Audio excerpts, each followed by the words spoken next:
Data चाहिए।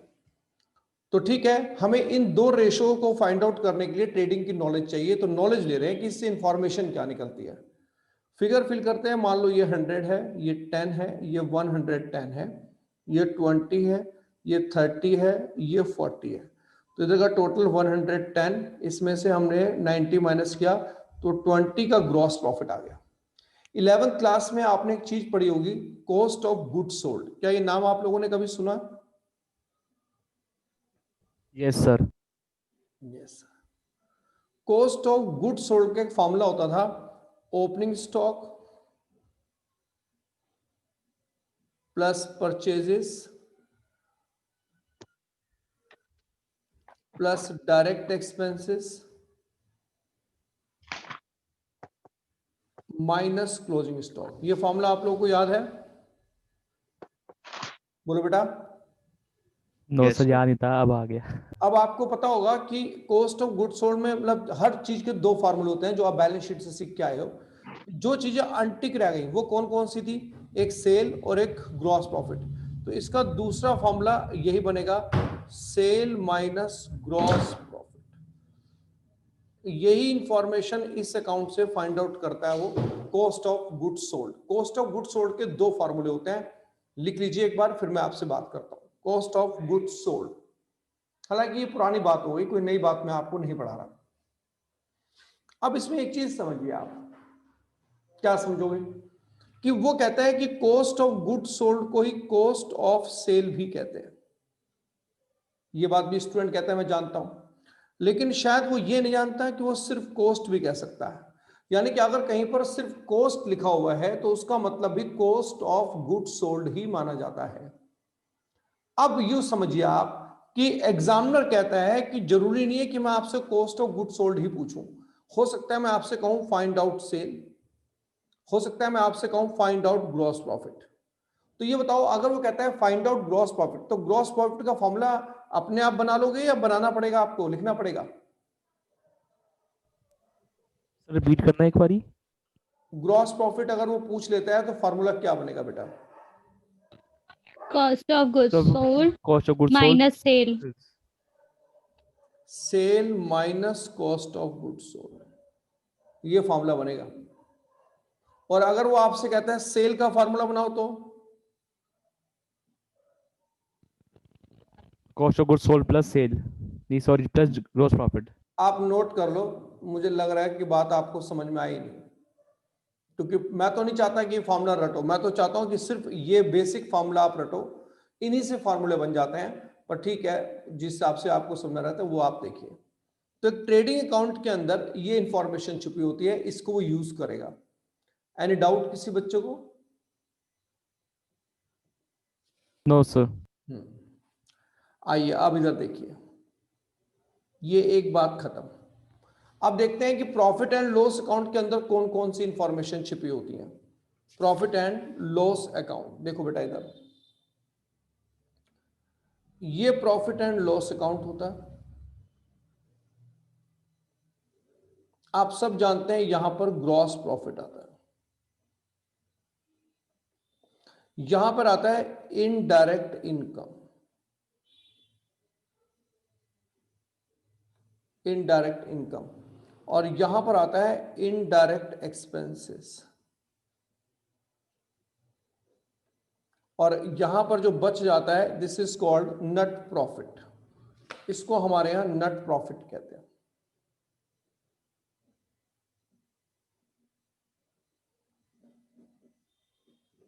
देखिए, अब स्टूडेंट ये कहता है कि सर मैं इस तरह के P&L के बारे में जानता हूं, मुझे पता है ये P&L अकाउंट है। तो मैंने स्टूडेंट को ये समझाया कि इस प्रॉफिट एंड लॉस अकाउंट के अंदर एक ऐसी चीज है जिसके बारे में तू नहीं जानता। अब स्टूडेंट कहता है वो क्या है जिसके बारे में मैं नहीं जानता? मैं कहता हूं 11th क्लास में ये तो पढ़ाया गया कि प्रॉफिट एंड लॉस अकाउंट के अंदर इनडायरेक्ट एक्सपेंस आते हैं, पर 11th क्लास के अंदर ये नहीं पढ़ाया गया कि इनडायरेक्ट एक्सपेंस भी दो तरह के होते हैं। अब वो कौन कौन से होते हैं? इनडायरेक्ट एक्सपेंस में एक होते हैं ऑपरेटिंग एक्सपेंसेस, ऑपरेटिंग एक्सपेंसेस, और एक होते हैं नॉन ऑपरेटिंग एक्सपेंसेस।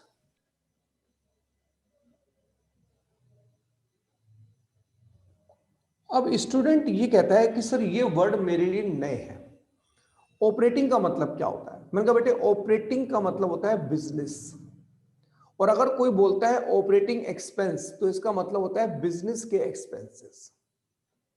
तो सर नॉन ऑपरेटिंग का मतलब क्या हुआ? नॉन ऑपरेटिंग का मतलब कि नॉन बिजनेस एक्सपेंसेस, यानी कि हम प्रॉफिट एंड लॉस अकाउंट के अंदर एक गलती करते हैं, हालांकि वो गलती सभी करते हैं, नॉर्मल ट्रेंड में ये चीज अलाउड है तो ठीक है, मानते हैं कि हम अपने प्रॉफिट एंड लॉस अकाउंट के अंदर ऐसे खर्चे भी दिखा देते हैं जो हमारे बिजनेस के हैं और ऐसे भी दिखा देते हैं जो हमारे बिजनेस के नहीं है। अब एग्जामिनर यही बात कहता है कि सर ये नॉलेज 12th क्लास के बच्चों को होनी चाहिए कि हमारे P&L के अंदर दोनों खर्चे इंक्लूड किए जाते हैं, whether it is related to your business or not. Student कहता है मेरे हिस्से में क्या आता है सर, आप मुझे क्या सिखाना चाहते हो? मैंने कहा देख तुझे एक चीज तो पहचाननी पड़ेगी, तुझे ये पहचानना पड़ेगा कि कौन कौन से वो एक्सपेंस होते हैं जो बिजनेस के नहीं। हालांकि रियल लाइफ में ये पहचानना बड़ा आसान होता है, पर ठीक है स्टूडेंट कैसे पहचानेगा? तो 12th क्लास में एक एजम्पशन बनाई गई है और ये कहा गया है कि हम सिर्फ 4 एक्सपेंसेस को नॉन ऑपरेटिंग मानेंगे। आप सिर्फ 4 खर्चे रट लो, ये नॉन ऑपरेटिंग एक्सपेंस माने जाएंगे। इन 4 के अलावा जितने भी एक्सपेंस होंगे वो सारे ऑपरेटिंग माने जाएंगे। अगर इतनी बात भी आपके दिमाग में रह गई तो आप बड़े आराम से समझ जाओगे कि ऑपरेटिंग और नॉन ऑपरेटिंग कौन कौन से होते हैं। तो चलो पहले लिखते हैं नॉन ऑपरेटिंग एक्सपेंस कौन कौन से होते हैं, वो क्या क्या नाम है उनके बारे में समझ लेते हैं। नॉन ऑपरेटिंग एक्सपेंस आप मेरे साथ साथ अलग से लिखिए, सिर्फ 4 होते हैं। Non operating expenses, non operating expenses लिखो बेटा, 4 कौन कौन से होते हैं। फर्स्ट लिखो आप, पहला loss on sale of fixed assets, loss on sale of fixed assets oblique investment. ये लिखिए पहला खर्चा, loss on sale of fixed assets oblique investment. किसी भी फिक्स्ड एसेट्स को अगर आपने बेचा है तो उसे बेचने से आपको लॉस हो रहा है तो वो इसमें आएगा। सेकंड लिखिए आप goodwill return of. Return of का मतलब होता है कि गुडविल की वैल्यू गिर गई। अगर हमारी गुडविल की वैल्यू डाउन हो जाए तो ठीक है ये एक्सपेंस है, लेकिन हमारे बिजनेस का एक्सपेंस नहीं माना जाता, गुडविल रिटर्न ऑफ। ऐसे ही आप समझिए कि एक वर्ड आप लोगों ने शायद सुना हो, इनटेंजिबल एसेट्स। इनटेंजिबल एसेट्स के एग्जांपल होता है पेटेंट, कॉपीराइट, ट्रेडमार्क एक्सेट्रा। अगर इनटेंजिबल एसेट्स की वैल्यू गिर जाए, हालांकि गुडविल भी इनटेंजिबल एसेट्स ही होती है, पर ठीक है हमने उसको अलग से बता दिया। इनटेंजिबल एसेट्स की वैल्यू गिर जाए तो वो भी इधर आता है, तो रिटर्न ऑफ। रिटर्न ऑफ का मतलब होता है कि इसकी वैल्यू डाउन हो गई थी और डाउन जितनी वैल्यू वो हमारा लॉस था, और लॉस होने की वजह से हमने उसको P&L में दिखा दिया। यानी अकाउंट कहता है कि अगर किसी चीज के बारे में राइट ऑफ बोला जा रहा है तो इसका मतलब इसने P&L में शो किया। तो इनटेंजिबल एसेट्स रिटर्न ऑफ। तीसरा वर्ड लिखिए आप फिक्टिशियस एसेट्स रिटर्न ऑफ। क्या इस क्लास के बच्चे जानते हैं फिक्टिशियस एसेट्स में क्या क्या आता है? Yes, sir.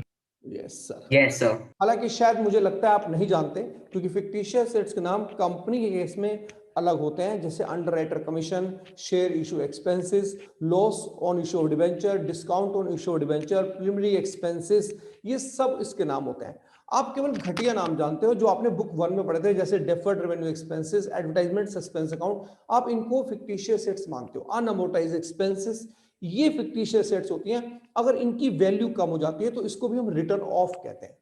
तो ले देखिए एग्जामिनर ये समझाना चाहता है कि सर ये जितने भी रिटर्न ऑफ होते हैं इस तरह के, चाहे वो गुडविल रिटर्न ऑफ हो, चाहे वो कोई इंटेंजिबल एसेट्स रिटर्न ऑफ हो, चाहे वो फिक्टिशियस एसेट्स रिटर्न ऑफ, ये सभी नॉन ऑपरेटिंग एक्सपेंस की कैटेगरी में आते हैं। तीसरा लिखिए आप, तीसरा लिखने पे आपको थोड़ी हैरानी होगी, interest on loan.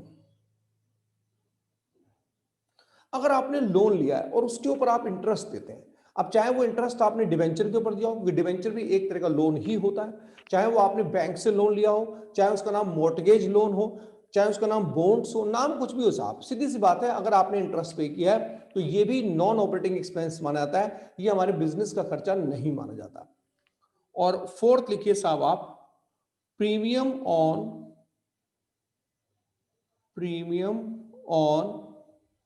Redemption of debenture. ये नाम शायद आप लोगों ने कभी सुना हो। अगर आप लोगों ने मेरे से एक चैप्टर पढ़ा होगा इश्यू ऑफ डिवेंचर, उसके अंदर ये वर्ड यूज हुआ था कि हम जब वापस करेंगे तो प्रीमियम पे करेंगे। Premium on redemption of debenture, ये 4 एक्सपेंसेस बेटा आपके सामने मैंने लिख दिए। ये 4 खर्चे हमारे बताओ कौन से माने जाते हैं? Non operating. और अगर मैं इन 4 के अलावा किसी खर्चे का नाम लूं तो साहब वो खर्चा ऑपरेटिंग माना जाएगा। जैसे अगर कोई बच्चा बोले सर रेंट लिखा हुआ है, तो मैंने बेटा रेंट तो स्टार में नहीं आता, तो वो ऑपरेटिंग एक्सपेंस है। सैलरी लिखा हुआ है, ऑपरेटिंग एक्सपेंस है। एडवर्टाइजमेंट लिखा हुआ है, ऑपरेटिंग एक्सपेंस है। डिस्काउंट अलाउड लिखा हुआ है, ऑपरेटिंग एक्सपेंस है।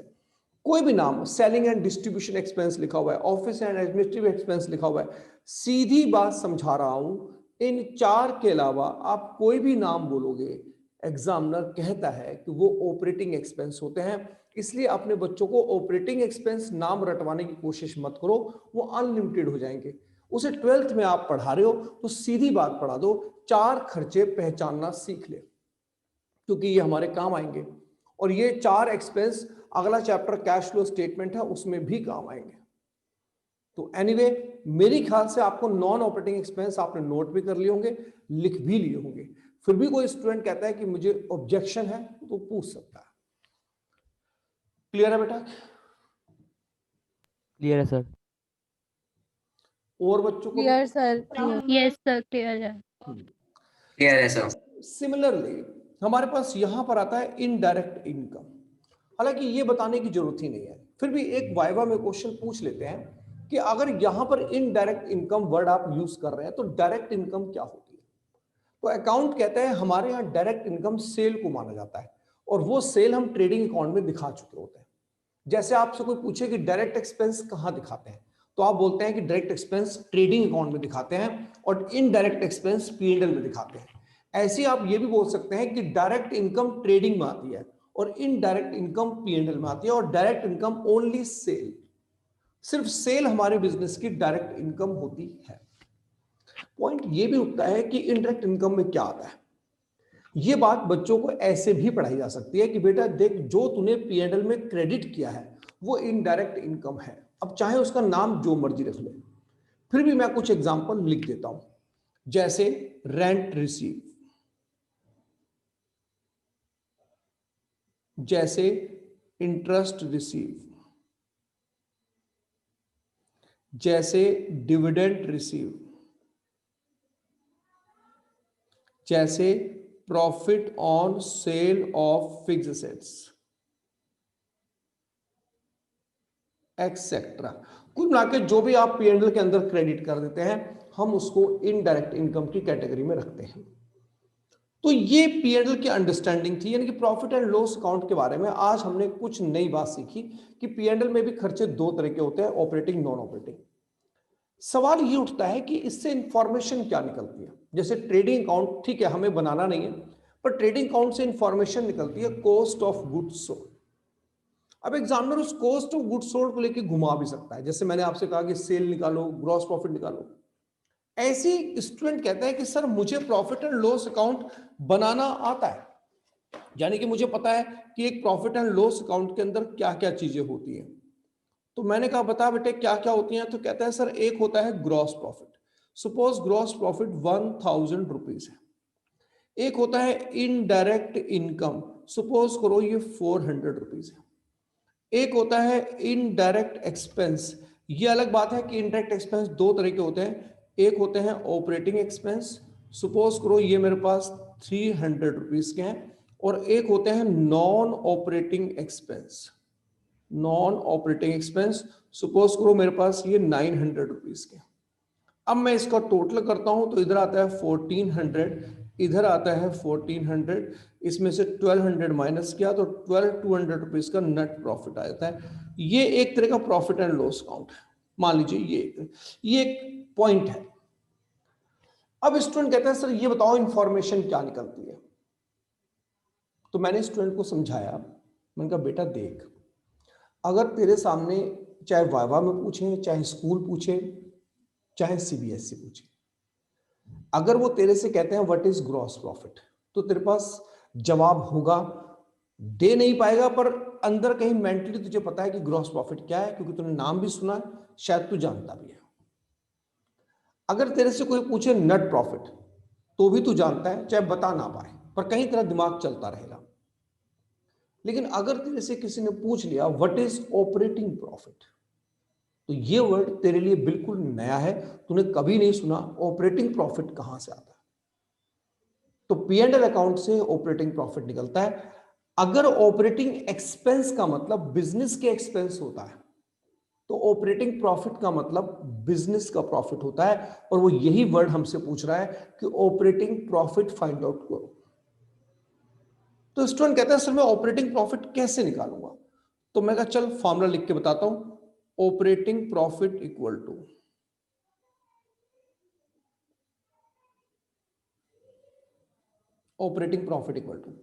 पहला फॉर्मूला यह है कि ग्रॉस प्रॉफिट में से अगर आप ऑपरेटिंग एक्सपेंसेस माइनस कर दो तो आपके पास ऑपरेटिंग प्रॉफिट आ जाएगा। जैसे मेरे एग्जांपल में ग्रॉस प्रॉफिट है 1000 रुपीज, ऑपरेटिंग एक्सपेंस है 300 रुपीज, तो मेरे पास 700 का ऑपरेटिंग प्रॉफिट है। अब मुझे बताओ कि मैं ये फिगर यूज कर चुका हूं, आपको ये तो याद हो गया होगा मेरे साथ पढ़ते पढ़ते, या आइडिया लग गया होगा कि हर चीज के दो फार्मूले बन जाते हैं। आप मुझे बता सकते हो कि ऑपरेटिंग प्रॉफिट का एक फार्मूला तो मैंने अभी बना लिया, दूसरा फार्मूला क्या बनेगा?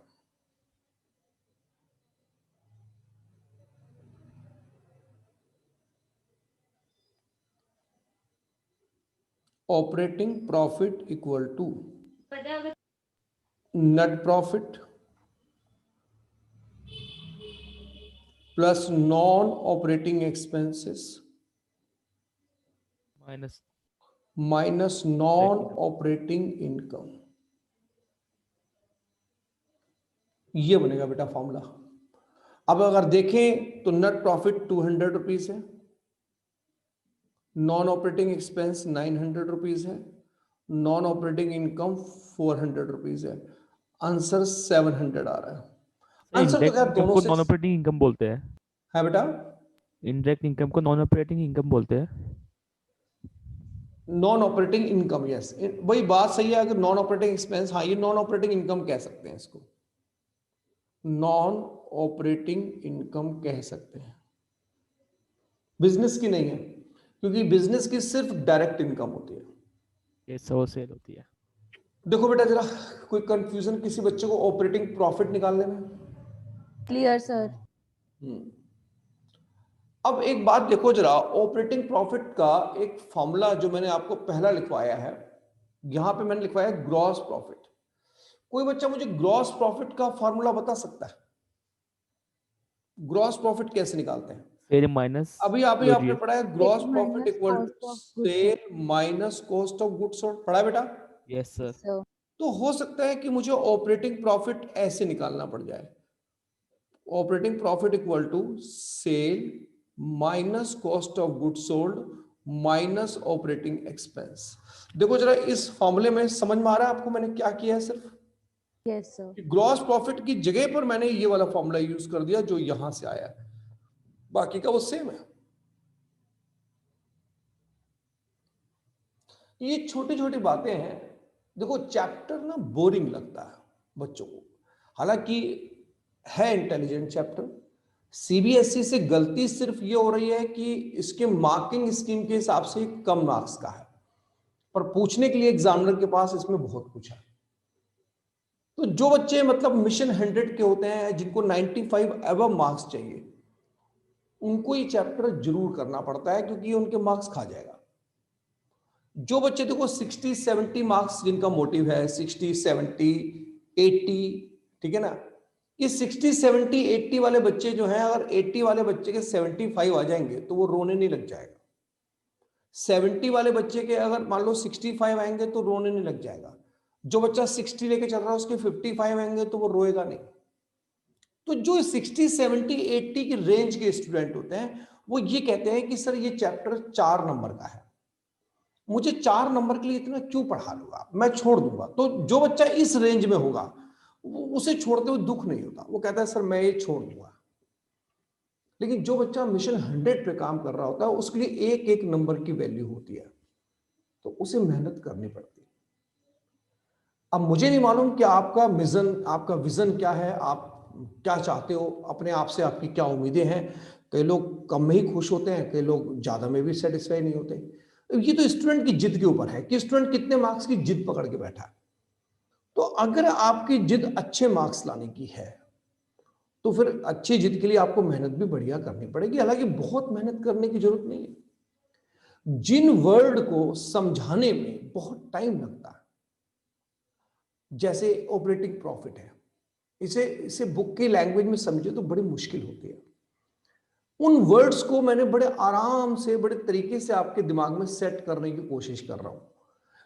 कई बच्चों का मेरे पास आजकल फोन आ रहा है, फोन में ये कहते हैं सर हमारा वाइवा है, कौन कौन से क्वेश्चन पढ़ के जाएं। साहब कोई ऐसा क्वेश्चन नहीं है जिसे आप पढ़ लें। अगर एक टीचर है और वो आपसे वाइवा में बुक 3 में कुछ पूछ रहा है तो वो कोई क्वेश्चन आंसर फॉर्म में नहीं पूछता, वो बीच में से कहीं से कुछ भी पूछ ले। कुछ भी नहीं तो वो आपसे यही पूछ लेगा कि नॉन ऑपरेटिंग एक्सपेंस के एग्जांपल दो। कुछ भी नहीं तो वो आपसे यही पूछ लेगा कि ऑपरेटिंग प्रॉफिट का फॉर्मूला बताओ। कुछ भी नहीं तो वो आपसे यही पूछ लेगा, जैसे मैंने अभी अपने ब्रह्मास्त्र वाले ग्रुप में एक रूल बनाया है कि मैं डेली उन्हें एक एमसीक्यू भेजता हूं जो एक्सपेक्टेड है 2021 के लिए, कि कैसे एग्जामिनर हमारी नॉलेज के बीच में से क्वेश्चन निकाल लेता है। मतलब वो ये नहीं कहता कि जैसे आप पेपर देखें सीबीएसई का, तो अक्सर कुछ बच्चे कंप्लेंट करते हैं कि जो क्वेश्चन 1 मार्कर होते हैं या जो क्वेश्चन 3 मार्कर होते हैं, अक्सर उनमें कंप्लेंट ये आती है कि वो क्वेश्चन बुक में थे ही नहीं। 8 नंबर के जो क्वेश्चन है, 6 मार्क के जो क्वेश्चन है, ये जो पेपर में आते हैं ये आपके करे हुए आएंगे, ये मेरी गारंटी है। उनको देख के आप ये नहीं कह सकते कि सर ये तो आपने पढ़ाया ही नहीं या ये तो बुक में था ही नहीं।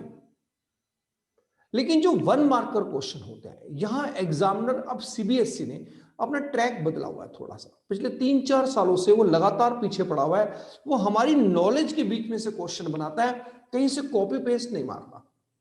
हर बार देखो, आप अपना टेनियर उठा के देखो, स्कैनर उठा के देखो, वैरायटी बदलती जा रही है उसकी, डे बाय डे बदलती जा रही है। पहले 1 मार्कर थ्योरी होते थे सिर्फ, अब वो न्यूमेरिकल बनाने लग गया। तो आप समझिए कि एग्जामिनर का दिमाग कितना तेज चल रहा है। हालांकि वजह साफ है कि जमाना बदल रहा है, तेज लोग हो रहे हैं, 100 लाने वालों की भी लाइन लग गई है, 98 99 का तो पूछो ही मत। तो वो ज्यादा जनरल जो अपना इंटेलिजेंट माइंड वो यूज कर रहे हैं उसमें भी 100 मार्क्स आ रहे हैं। तो समझना आपको सिर्फ ये होगा कि बहुत ज्यादा नहीं पढ़ना हमें, लेकिन हमें बड़ा एक्यूरेसी से, बड़ी चालाकी से पढ़ना है, क्योंकि इसी डाटा को जो मैं इस समय आपको पढ़ा रहा हूं वो यूज करेगा। कैसे करेगा मुझे नहीं मालूम। मैंने आपको ऑपरेटिंग प्रॉफिट बढ़ाया, ऑपरेटिंग प्रॉफिट में वो क्या पूछेगा नहीं मालूम। जैसे मैंने आपको पढ़ाया लास्ट क्लास में कैपिटल एम्प्लॉयड का फॉर्मूला क्या होता है, क्योंकि बच्चे कैपिटल एम्प्लॉयड का मतलब ही नहीं जानते। और मैं इस बात गारंटी से कहता हूं कि गुडविल के अंदर आपको चैप्टर पढ़ा होगा बुक 1 का आपने, वैल्यूएशन ऑफ गुडविल, उसमें भी सुपर प्रॉफिट मेथड के अंदर कैपिटल एम्प्लॉयड वर्ड यूज होता है। और ये फॉर्मूला वो इस बार सुपर प्रॉफिट मेथड में यूज करेगा। देखिए, आपके पेपर अगर डिले ना होते, ये डेट शीट 4 मई ना होती, तो मैं गारंटी से कह सकता था पेपर नॉर्मल ही बनेगा, क्योंकि फिर वो यहां कंप्रोमाइज करते हैं। लेकिन सीबीएसई ने पूरा टाइम दिया और टाइम पे डेट शीट आउट की, यानी कि टाइम से बता दिया, जनवरी बिगिनिंग में ही आपको बता दिया कि 4 मई को पेपर होंगे। आपके पास अब कोई एक्सक्यूज नहीं होगा। तो प्लीज मेरी रिक्वेस्ट है कि 2 काम तो आप जरूर करें। एक, सेल्फ स्टडी। जब तक आपको रूटीन में अकाउंट्स नहीं आएगा, आप खुद नहीं बैठेंगे। मेरे लाख अच्छा पढ़ाने से, या मेरे क्या किसी भी टीचर के बहुत अच्छा पढ़ाने के बावजूद भी उस टाइम तो अच्छा लगेगा जब आप उससे पढ़ रहे होंगे। लेकिन जैसे ही क्लास खत्म होगी, 2 दिन बाद वो सब जीरो हो जाएगा। जैसे आज की क्लास में किसी बच्चे ने मुझसे डाउट नहीं पूछा, मैं गारंटी से कह सकता हूं 100 डाउट होंगे उन क्वेश्चंस के अंदर, 100। पर किए नहीं, किसी ने डाउट पूछने की हिम्मत भी कोई नहीं दिखा पा रहा। तो ठीक है, मान लिया आपकी बात मेरे को, लेकिन मैं कंप्लेंट नहीं करना चाहता। मैं आपसे कंप्लेंट नहीं कर रहा कि मुझे आपसे शिकायत है। मैं सिर्फ ये कह रहा हूं कि देखो, मार्क्स तो आपको लाने ही है। हाँ, ये आप सेट कर लो कितने लाने, जितने मार्क्स आपने अपने मेंटल लेवल पे सेट किए हैं उसके अकॉर्डिंगली अपनी प्रिपरेशन भी रखो, पढ़ो, सेल्फ स्टडी करो। मतलब जो चीजें आप अपने हाथ से नोट्स बनाओ, उसमें जो प्रॉब्लम्स आ रही हैं उन पे आप डिस्कशन स्टार्ट कर सकते हो, ठीक है। उससे रिलेटेड आप मटेरियल इकट्ठा करो या मेरी हेल्प लो, मैं आपको बताऊंगा। बट आप करो कुछ ना कुछ, अदरवाइज ये सब कुछ बेकार हो जाएगा। जो आप मेरी हाँ में हाँ मिला रहे हो इसका कोई फायदा नहीं मिलेगा, ये सब वेस्ट चला जाएगा। खैर एनीवे, ऑपरेटिंग प्रॉफिट एक वर्ड मैंने आपके दिमाग में सेट किया कि क्या होता है ऑपरेटिंग प्रॉफिट। ऐसे ही एक और वर्ड लिखो, बड़ा कंफ्यूजिंग वर्ड है और ये वाइवा में बहुत पूछा जाता है, ऑपरेटिंग कॉस्ट। एक वर्ड लिखिए आप लोग, ऑपरेटिंग कॉस्ट क्या होता है। ऑपरेटिंग कॉस्ट का फॉर्मूला क्या होता है? इसका फॉर्मूला होता है cost of goods sold plus cost of goods sold plus operating expenses. Cost of goods sold plus operating expenses, ये इसका फॉर्मूला होता है। अब कॉस्ट ऑफ गुड्स सोल्ड क्या होता है आप इसके बारे में अच्छे से जानते हैं, ट्रेडिंग अकाउंट से आता है। ऑपरेटिंग एक्सपेंस कौन से होते हैं आप इसके बारे में भी अच्छे से जानते हैं कि सिर्फ 4 खर्चों को अगर छोड़ दिया जाए, उन 4 को छोड़ के बाकी सभी खर्चे ऑपरेटिंग एक्सपेंस होते हैं। तो ये होता है हमारे पास ऑपरेटिंग कॉस्ट। एग्जामिनर अक्सर एक क्वेश्चन पूछ लेगा आपसे कि ऑपरेटिंग प्रॉफिट में ऑपरेटिंग कॉस्ट में क्या डिफरेंस होता है, और लगभग स्टूडेंट इसका जवाब दे ही नहीं पाते क्योंकि उनको सिर्फ उन्हें ऑपरेटिंग याद रहता है, प्रॉफिट और कॉस्ट भूल जाते हैं। ऑपरेटिंग कॉस्ट का मतलब होता है कि हमने अपने बिजनेस को चलाने के लिए कितना पैसा खर्च किया, और ऑपरेटिंग प्रॉफिट आप जानते हैं कि इतना पैसा खर्च करके हमने कितना कमाया, वो ऑपरेटिंग प्रॉफिट है। फिर भी एक चीज फेमस है, वो लिख लो आप यहां पे, बहुत बढ़िया चीज है ये, कि operating cost plus operating profit equal to 100% होता है। ये एक चीज आप लिख लीजिए, operating profit cost plus operating profit equal to 100%। इसका मतलब क्या हुआ? इसका मतलब ये होता है कि टोटल प्रॉफिट हमारे पास इतने का है, मतलब टोटल हमने इतना 100% हमारा डाटा सेट बैठता है। हालांकि तुम रट लो, मतलब बताने में तो मुझे आधा घंटा लग जाएगा इसका, पर वो हमारे कोर्स में नहीं है। कोर्स से रिलेटेड चीजें ही हम अभी बात कर रहे हैं। अब देखिए इधर रेशियो एनालिसिस में हमारे पास ये रेशियो निकालनी है। अब क्योंकि ये रेशियो ट्रेडिंग और पीएनएल पे बेस्ड थी, ट्रेडिंग और पीएनएल भी हम पढ़ाए हैं। अब इनमें कौन कौन सी रेशियो पूछ सकता है जरा वो नोट करते हैं। लिखिए आप लोग, फर्स्ट लिखिए आप, एक्टिविटी रेशियो में कौन कौन सी रेशियो पूछता है।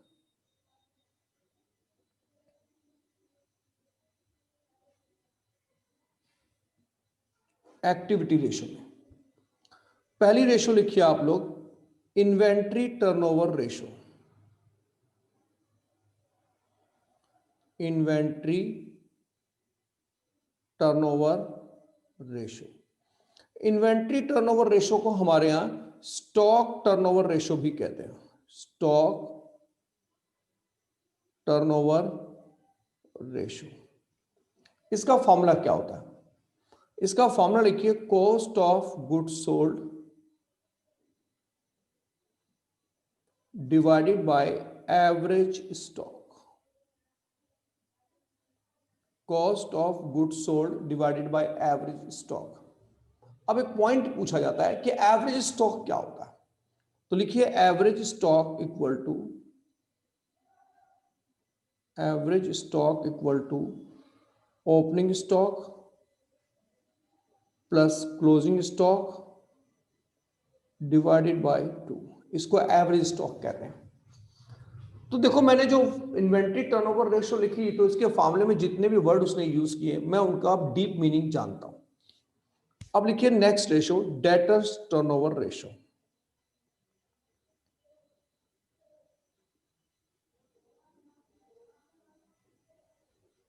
Debtors turnover ratio. हालांकि एक वर्ड मैं यहां जरूर हर क्लास में जरूर बोलता हूं कि मैं बच्चों से ये कहता हूं कि देखो बेटे, डेटर का मतलब कोई हमसे पूछता है तो हम इन जनरल बोल देते हैं कि जिनसे हमने पैसा लेना होता है हम उसे डेटर कहते हैं। अकाउंट कहता है नहीं सर ये गलत बोलते हो आप। तो हमने कहा फिर डेटर क्या होता है आप ही बताओ। तो अकाउंट कहते हैं सर डेटर उन्हें कहते हैं जिनको हम क्रेडिट सेल करते हैं, और ये फार्मूला इस वर्ड को प्रूव भी करता है, क्योंकि ये अपने फार्मूले में वर्ड यूज करता है क्रेडिट सेल। यानी कि अगर मुझे डेटर टर्नओवर रेशियो निकालनी हो तो credit sale divided by average account receivable, average account receivable. हालांकि अकाउंट रिसीवेबल क्या होता है, ये मैंने एक वर्ड आपको पढ़ा था कि अकाउंट रिसीवेबल का मतलब होता है डेटर और बीआर का टोटल। ऐसे अकाउंट पेबल का मतलब होता है क्रेडिटर और बिल्स पेबल का टोटल। तो स्टूडेंट कहता है सर वो तो मुझे पता है, पर एवरेज अकाउंट रिसीवेबल क्या होता है? तो मैंने कहा अच्छा ये बता, एवरेज स्टॉक क्या होता है? कह रहे सर एवरेज स्टॉक का मतलब होता है opening stock plus closing stock divided by 2। तो मैंने कहा एवरेज अकाउंट रिसीवेबल का मतलब होता है, एवरेज अकाउंट रिसीवेबल का मतलब होता है opening balance of debtor and BR plus closing balance of debtor and BR divided by 2। ये इसका मतलब होता है एवरेज अकाउंट रिसीवेबल का। चलिए थर्ड रेशियो पढ़ते हैं, creditors turnover ratio. Creditors turnover ratio, इसका फॉर्मूला क्या होता है? Creditor turnover ratio. देखो डेटर हम किसे बोलते हैं? डेटर हम उसको बोलते हैं जिनको हम क्रेडिट सर सेल करते हैं। हाँ बोलो बेटा। Debtor plus bills receivable accounts payable नहीं होता? साले डेटर से पैसा लेना होता है बेटा कि देना होता है? लेना होता है। अच्छा हाँ, पेबल का मतलब जानता है क्या होता है? देना होता है, हम्म। पे करना अब ये बताओ क्रेडिटर का मतलब क्या होता है? है, जिससे हमें पैसा नहीं, देना। इनसे हम क्रेडिट परचेज करते हैं।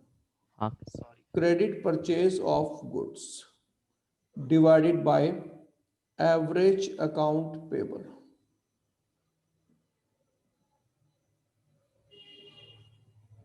कोई स्टूडेंट मेरे को यह बता सकता है कि एवरेज अकाउंट पेबल कैसे निकालेंगे? Opening opening balance of creditors plus bills payable plus closing balance of creditors plus bills payable upon 2।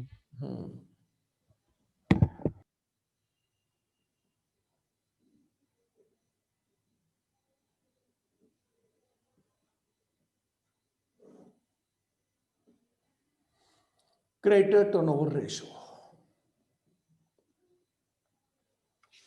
चलिए नेक्स्ट रेशियो लिखते हैं हम यहां पे फोर्थ। फोर्थ रेशियो लिखो आप, working capital turnover ratio.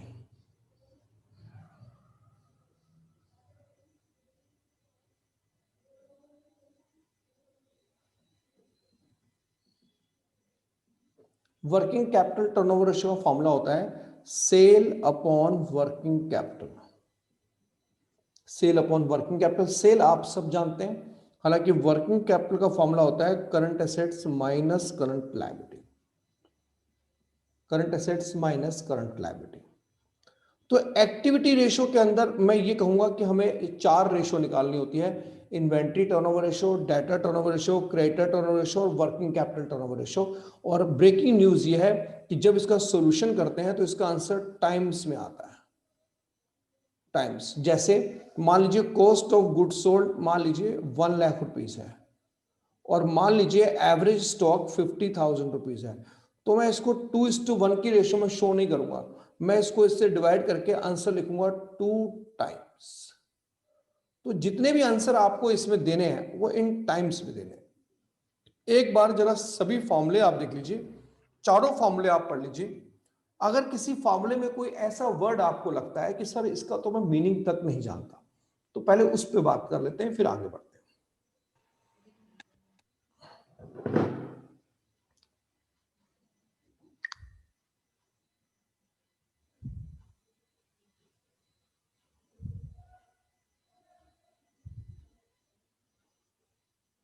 Sir fourth point दिखाने एक बारी। Working capital turnover ratio, sale upon okay working. Sir. ठीक है, यस सर। कुछ बताना है इसमें? नहीं सर, वो नोट डाउन कर रहा था अभी। चलिए नेक्स्ट रेशो लिखिए, प्रॉफिटेबिलिटी रेशो।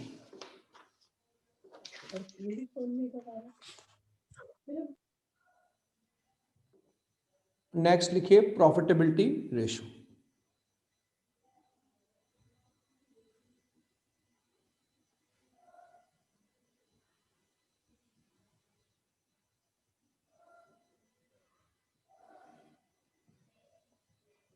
प्रॉफिटेबिलिटी रेशो में पहली रेशो लिखिए आप, ग्रॉस प्रॉफिट रेशो।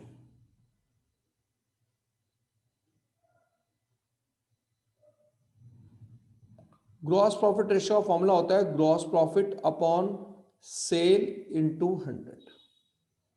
आप लोग शायद जानते हैं कि आजकल सेल का नया नाम आ गया है रिवेन्यू फ्रॉम ऑपरेशन कंपनी के केस में, इसलिए बुक में कई बार लिख देता है gross profit divided bye revenue from operation into 100। नाम सुना है आपने रिवेन्यू फ्रॉम ऑपरेशन कहीं पर? जब आप लोग कंपनी का स्टेटमेंट ऑफ P&L बनाते हैं तो उसमें इनकम लिखते हैं, इनकम के अंदर पहला वर्ड होता है रिवेन्यू फ्रॉम ऑपरेशन, जिसमें सिर्फ सेल दिखाई जाती है। ये वहां आपने पढ़ा होगा, फिलहाल ये समझ लीजिए। और यानी कि सेल को रिवेन्यू फ्रॉम ऑपरेशन भी कहते हैं। ओके। सेकंड फॉर्मूला लिखिए आप, net profit ratio. Net profit ratio equal to net profit divided by sale into 100।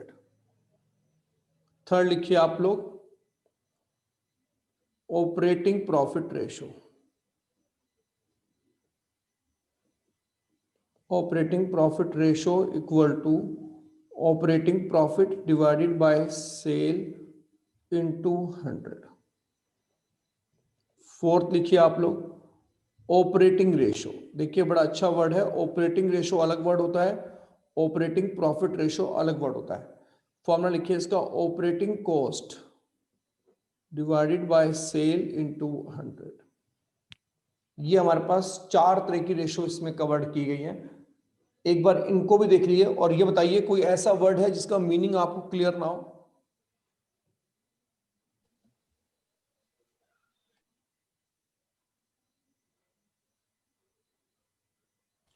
Sir वो क्लियर है सर। पहले ग्रॉस प्रॉफिट रेशियो में अपने सेकंड फॉर्मूले में क्या लिखा है?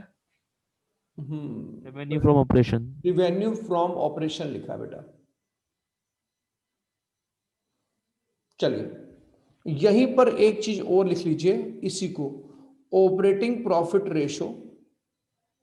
Operating profit ratio plus operating ratio equal to 100%। ये बड़े काम की चीज आएगी।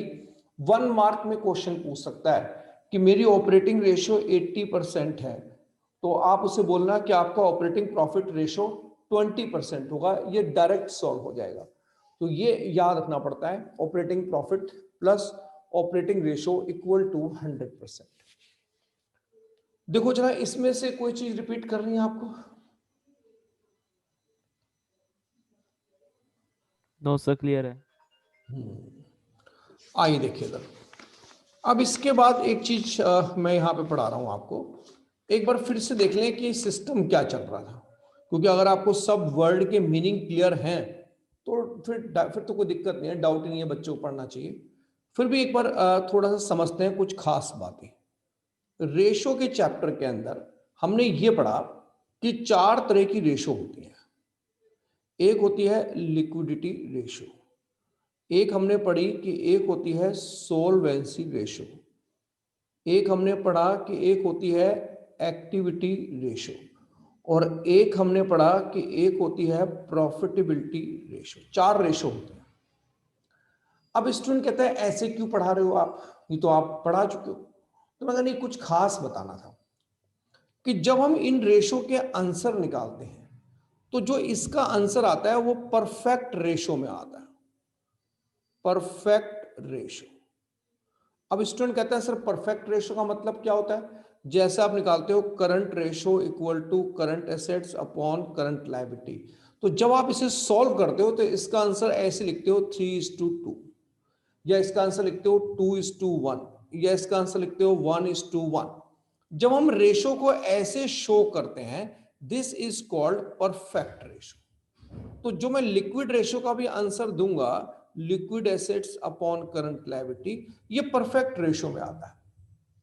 सिमिलरली हमने जब यहां पे सॉल्वेंसी रेशियो पढ़ा, तो सॉल्वेंसी रेशियो के जो आंसर आते हैं ये भी परफेक्ट रेशियो में ही आते हैं, परफेक्ट रेशियो में। तो आपने इसमें पढ़ा डेब्ट इक्विटी रेशियो, अगर आपको इसका याद हो तो डेब्ट इक्विटी रेशियो, डेब्ट अपॉन, इक्विटी। फिर आपने इसमें पढ़ा टोटल एसेट्स टू डेब्ट रेशियो, तो ये Total भी assets हमारे upon पास debt। इसमें आता है। तीसरा आपने इसमें पढ़ा प्रोप्राइटरी रेशियो। तो ये जितनी भी रेशियो आप इसमें 3 निकालते हो, इन सभी के आंसर परफेक्ट रेशियो में आते हैं, यानी कि 2:1, 3:1 ऐसे। लेकिन आज आपने एक बात देखी कि जो एक्टिविटी रेशियो के आंसर आते हैं ये परफेक्ट रेशियो में नहीं आते, इनके आंसर टाइम्स में आते हैं। यानी कि अगर मैं आपसे कहूं कि मैं डेटर टर्नओवर रेशियो निकाल रहा हूं और वो 40,000 डिवाइडेड बाय 10,000 है, तो मैं इसको 4:1 शो नहीं कर सकता। अगर आपने 4:1 में शो करा तो एग्जामिनर गलत कर देगा। वो कहता है आप इसको ऐसे शो करेंगे 4 टाइम्स। इसलिए जितनी भी एक्टिविटी रेशियो है उनके आंसर टाइम्स में आते हैं।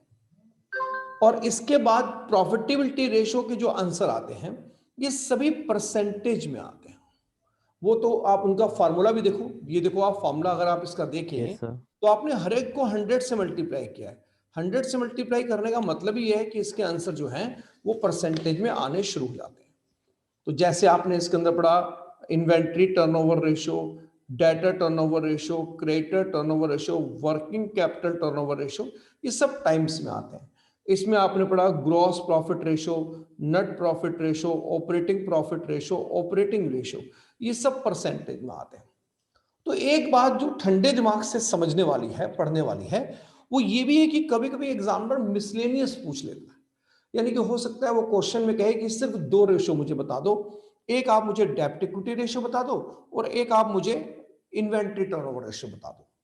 तो आपको उस समय ये बात याद आनी चाहिए कि डेब्ट इक्विटी रेशियो का आंसर मैं परफेक्ट रेशियो में शो करूंगा और इन्वेंट्री टर्नओवर रेशियो का जो आंसर है वो मुझे टाइम्स में शो करूंगा। तो एक दिमाग में बात बन जाती है। स्टूडेंट कहते हैं क्या सर सभी फॉर्मूले आपने कवर कर लिए जो 12th क्लास के कोर्स में है? देखो रेशियो तो बहुत सारी है पर हम 12th के कोर्स में हमने कुछ लिमिटेड रखे। तो मैंने कहा देख बेटे 2 ऐसी रेशियो हैं जो मैंने तुझे अभी तक नहीं पढ़ाई है। अब स्टूडेंट कहता है सर वो 2 रेशियो कौन सी हैं जो आपने अभी तक मुझे नहीं पढ़ाई? तो मैंने कहा देख एक रेशियो इस हेड में आती है सोल्वेंसी रेशियो में, लेकिन मैंने तुझे नहीं पढ़ाया।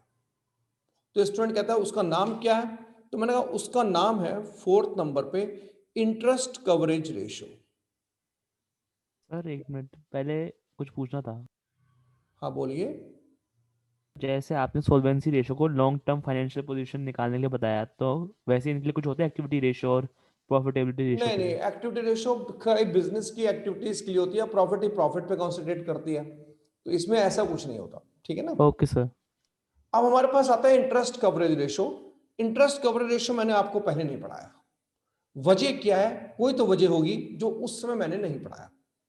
कह रहे सर इसकी वजह यह है कि ये है तो इस हेड के अंदर। अब इस हेड में जितनी भी रेशियो होती है उनका आंसर परफेक्ट रेशियो में होता है, लेकिन इकलौती ये इंटरेस्ट कवरेज रेशियो ऐसी है कि जिसका आंसर टाइम्स में देना होता है। अजीब गरीब बात है कि ऐसा क्यों होता है। हालांकि क्यों होता है ये बात मैं यहां बोलना नहीं चाहता क्योंकि हमारे इससे बाहर रखा है इसको, पर ठीक है बच्चों को बताना तो था किस तरह से, तो मैंने बचाया कि बेटा देख ये पहली बात माइंड में अलग से सेट कर ले कि ये रेशियो अलग होती है, इसका आंसर टाइम्स में आता है। ऐसे ही मैंने तुम्हें एक रेशियो यहां नहीं पढ़ाई, प्रॉफिटेबिलिटी रेशियो में। सर कौन सी रेशियो थी? मैंने कहा वो रेशियो थी return on investment ratio. Return on investment ratio,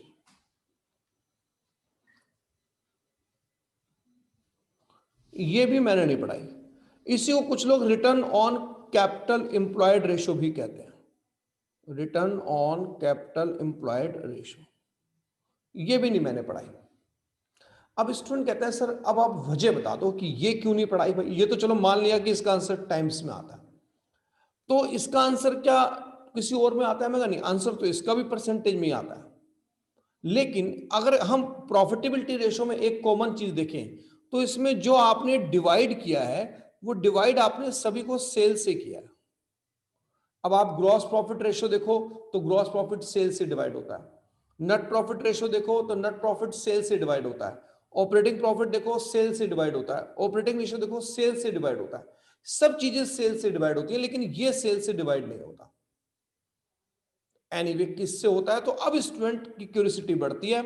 answer इसका भी परसेंटेज में ही आता है कि सर इनका फॉर्मूला तो लिखवा दो कम से कम। तो मैंने कहा देख फॉर्मूले में भी कुछ कॉमन चीज है, तुझे याद हो जाएगी। इसका फॉर्मूला होता है net profit before interest and tax, और इसके फॉर्मूले में भी यही बात आती है, net profit before interest and tax. दोनों में कॉमन बात, ये डिवाइडेड बाय क्या होता है? ये डिवाइडेड बाय होता है इंटरेस्ट। इसको हम इंटरेस्ट से डिवाइड कर देते हैं। और ये डिवाइडेड बाय क्या होता है? ये डिवाइडेड बाय होता है कैपिटल एम्प्लॉयड। क्या मेरी क्लास के बच्चे कैपिटल एम्प्लॉयड का मतलब जानते हैं? Yes sir. yes, ये इंटू 100 हो जाता है और ये डिवाइड बाय इंटरेस्ट होता है। इसे सॉल्व करके इसका आंसर टाइम्स में आता है। तो देखा जाए तो स्टूडेंट को पहले फॉर्मूले का ही एक नेटवर्क पूरा तैयार करना होता है। वाइवा में एग्जामिनर इनमें से कोई भी फॉर्मूला भी आपसे पूछ सकता है। वो ये भी पूछ सकता है कि रेशियो में किन का आंसर परफेक्ट रेशियो में आता है, किसका टाइम्स में आता है।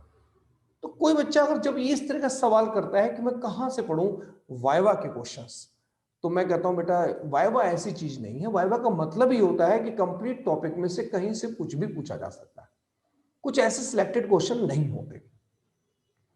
फॉर्मेलिटी का वाइवा होता है तो कई स्कूल में अक्सर ऐसा मैंने सुना है कि भाई बच्चों से कि हमारे को स्कूल में वाइवा के क्वेश्चन पहले से ही दे दिए और वो पहले से तैयार कर लो आप। पर वो फॉर्मेलिटी वाला वाइवा होता है, वो अलग बात हो जाती है, वो डिफरेंट है। और इस बार तो देखो क्या होता है, कोरोना टाइम से तो डेफिनेटली 20 नंबर स्कूल के टीचर के हाथ में है। और मेरे हिसाब से आप थोड़ी अपनी इमेज स्कूल के टीचर की निगाह में अच्छी रखिएगा, क्योंकि अगर उसने 20 में से 19 नंबर भी आपको दिए तो आप 100 मिशन पे फिर पीछे हो जाते हैं। जिन बच्चों को अच्छे नंबर का शौक है उनकी बात हो रही है। 60, 70, 80 वाला बच्चा ये बातें नहीं सोचता। उसे स्कूल का टीचर 20 में से 15 दे, 10 दे, उसे फर्क नहीं पड़ेगा। लेकिन जो बच्चे मेहनत करते हैं उन्हें फर्क पड़ता है एक एक नंबर का। तो इमेज अच्छी रखेगा ताकि भाई टीचर आपको प्रॉपर 20 में से 20 नंबर दे दे, तो 80 मार्क्स की गेम जो सीबीएसई के हाथ में है उसे आप प्रॉपर कवर कर पाए। एनीवे, तो आज की क्लास में इतना ही काफी है। मैं नेक्स्ट क्लास में मैं फिर आप सबसे रिक्वेस्ट करूंगा कि आप ढंग से पढ़ें। नेक्स्ट क्लास में मैं इन दो रेशो से रिलेटेड न्यूमेरिकल्स कराऊंगा। आज मैंने आपको एक्सप्लेन कर दिया है, पढ़ा दिया है, बातें समझा दी हैं, इनको मैनेज कर लो आप लोग। नेक्स्ट क्लास में हम न्यूमेरिकल्स करेंगे। Any doubt? किसी बच्चों को ऑब्जेक्शन? No sir. बहुत बढ़िया क्लास है, बेहतरीन क्लास। चलिए बेटा नेक्स्ट क्लास में हम लोग फिर मिलेंगे। Thank you so much, take care बेटा। सर वैसे हमारा टाइम 9 से 10 नहीं हो गया था, वो 8 से 10 नहीं हो गया था? बिल्कुल हो गया था, लेकिन उसके लिए बच्चे भी 8 to 10 वाले ही होने चाहिए, ठीक है ना। तो वो बच्चा जो पढ़े लिखे नहीं बैठे उनको 10 तक करा के क्या फायदा। अभी खत्म हो जाएगा चैप्टर 2 मिनट में, अगर मैं 1 घंटा और पढ़ा दूंगा तो। पर उसके लिए बच्चा को भी तो मेंटली प्रिपेयर्ड होना चाहिए। वो इन्वॉल्व ही नहीं है इस चैप्टर में, फॉर्मेलिटी के लिए पढ़ रहा है सिर्फ, ठीक है ना। तो ठीक है, कोई बात नहीं, जितनी आपकी कैपेबिलिटी है आप उतना ही पढ़िए। आप ज्यादा नहीं पढ़ना पढ़ जा सकते तो कोई दिक्कत नहीं है, पर उतना जेन्युइन तरीके से पढ़िए, मेहनत भी कीजिए बेटा थोड़ी बहुत। आप अगर ज्यादा नहीं झेल पाते तो कोई फर्क नहीं पड़ता, पर जितना पढ़ रहे हो उसे मेंटेन करने की कोशिश जरूर कीजिए। राइट बेटा? अच्छा, Yes, sir. एक और इम्पोर्टेंट बात मैं आपसे कर रहा हूँ। पूरी क्लास है ना इसमें? ठीक है, 1-2 Yes, sir, बच्चों मैं ये कह रहा था कि मैं ना मैं 11, 12, 13 को 3 दिन क्लास नहीं लूंगा। 11, 12, 13, हाँ। तो 11, 12, 13 को किसी को इंपॉर्टेंट पेपर वेपर तो नहीं पढ़ रहा किसी का? 11, नो सर, 12 या 13 25th को है प्री बोर्ड 2। हैं? सर प्री बोर्ड 2 है 25th को। अबे 11, 12, 13 बोल। नहीं है सर, तो नहीं मैं है। संभाल लूंगा। किसी बच्चे को ऐसा हो तो मुझसे एक बार फोन पे जरूर बात कर ले, कि ऐसा ना हो कि वो परेशान हो बाद में बेचारा। तो ठीक है बेटा, next class on Friday. Thank you so much, take care. Thank you sir, bye sir.